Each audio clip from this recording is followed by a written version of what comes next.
We shall overcome, we shall overcome, we shall overcome someday. Oh, deep in my heart, I do believe we shall overcome someday. Yes, I believe it that we will overcome. And I hope that you also believe we will overcome this situation locked at home. The situation will improve. We will go to our school. We will study over there. But for now, we have to study at home. Your teachers are also working from home.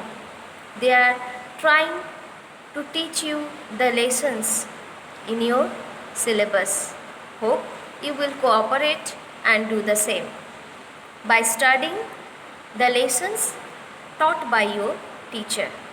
With this, I just welcome you all, and today I am going to teach you the poem Ozymandias from your main course book Buzzword.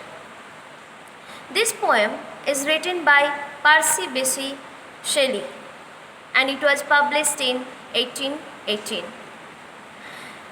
This is a narrative poem, and when you go through the poetry you will see that inside the poetry there is another story. That means a story inside a story. एक story के अंदर दूसरा एक story. Okay? So now just let us start reading the poetry and get to know what the poet wants to tell us. I met a traveller from an antique land who said, two vast and trunkless lakes of stone stand in the desert, near them on the sand. Half sunk, a shattered visage lies, whose frown and wrinkled lip and sneer of cold command.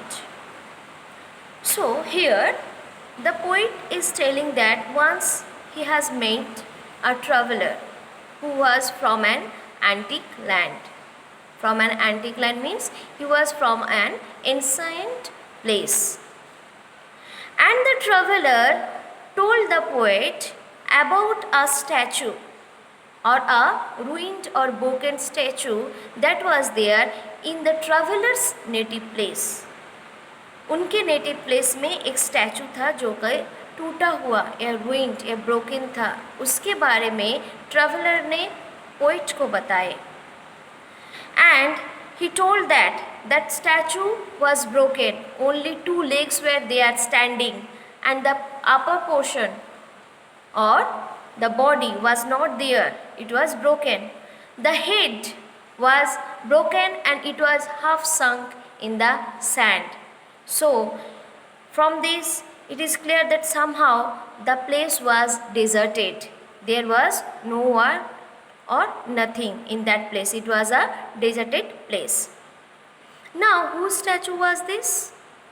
The statue was of King Ozymandias.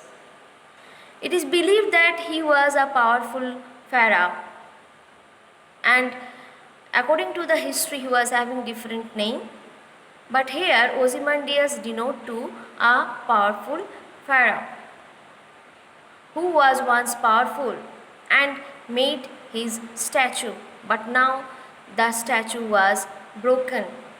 Only the head was half sunk in the sand. His wrinkled lip and sneer of cold command tell that it sculptured well those passions read which yet survive, stamped on these lifeless things, the hand that mocked them and the heart that fed. The sculptor who has made this statue was very much aware of the nature of King Ozymandias. So every minute detail of his facial expression was visible in the broken piece of the statue. The word frown, wrinkled and sneer lip, it denotes that the person was much commendable or commanding. The person was much commanding and arrogant by nature.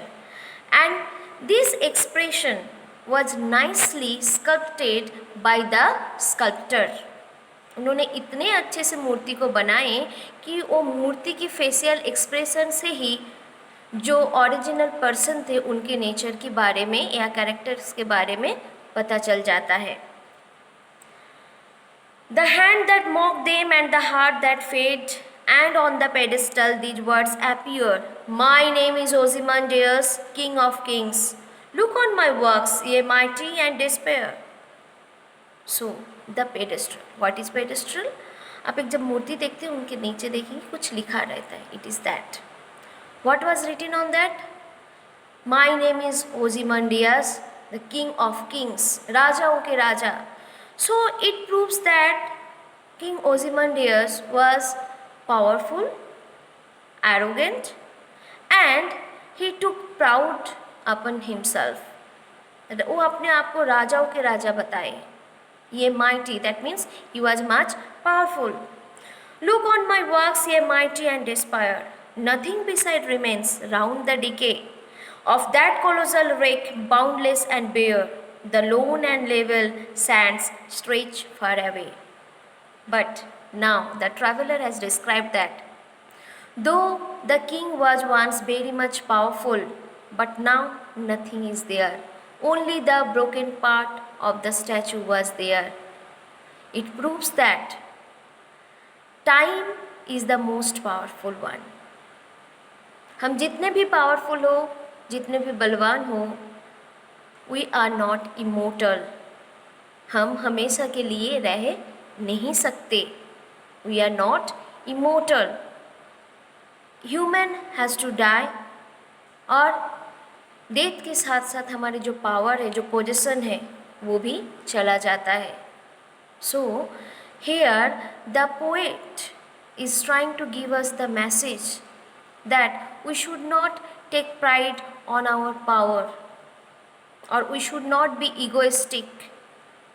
We should not consider ourselves much above from others, because time is the most powerful one, and time will prove that everything and everyone is equal. Her cheese equal है time के सामने. Time किसी को नहीं बख्शता है. So it is a learning for us that we should not also take pride on our present situation, because time will change everything. What is there in our future, we don't know. So we should be polite, we should not be arrogant, we should treat everyone equal. Through the story of King, or one of the powerful King Ozymandias, Percy Bysshe Shelley has given us this message through this sonnet. Yes, it is a sonnet, a 14 lines poem divided into two parts. The first part of 8 lines is known as octet, and the second part of 6 lines is known as sestet.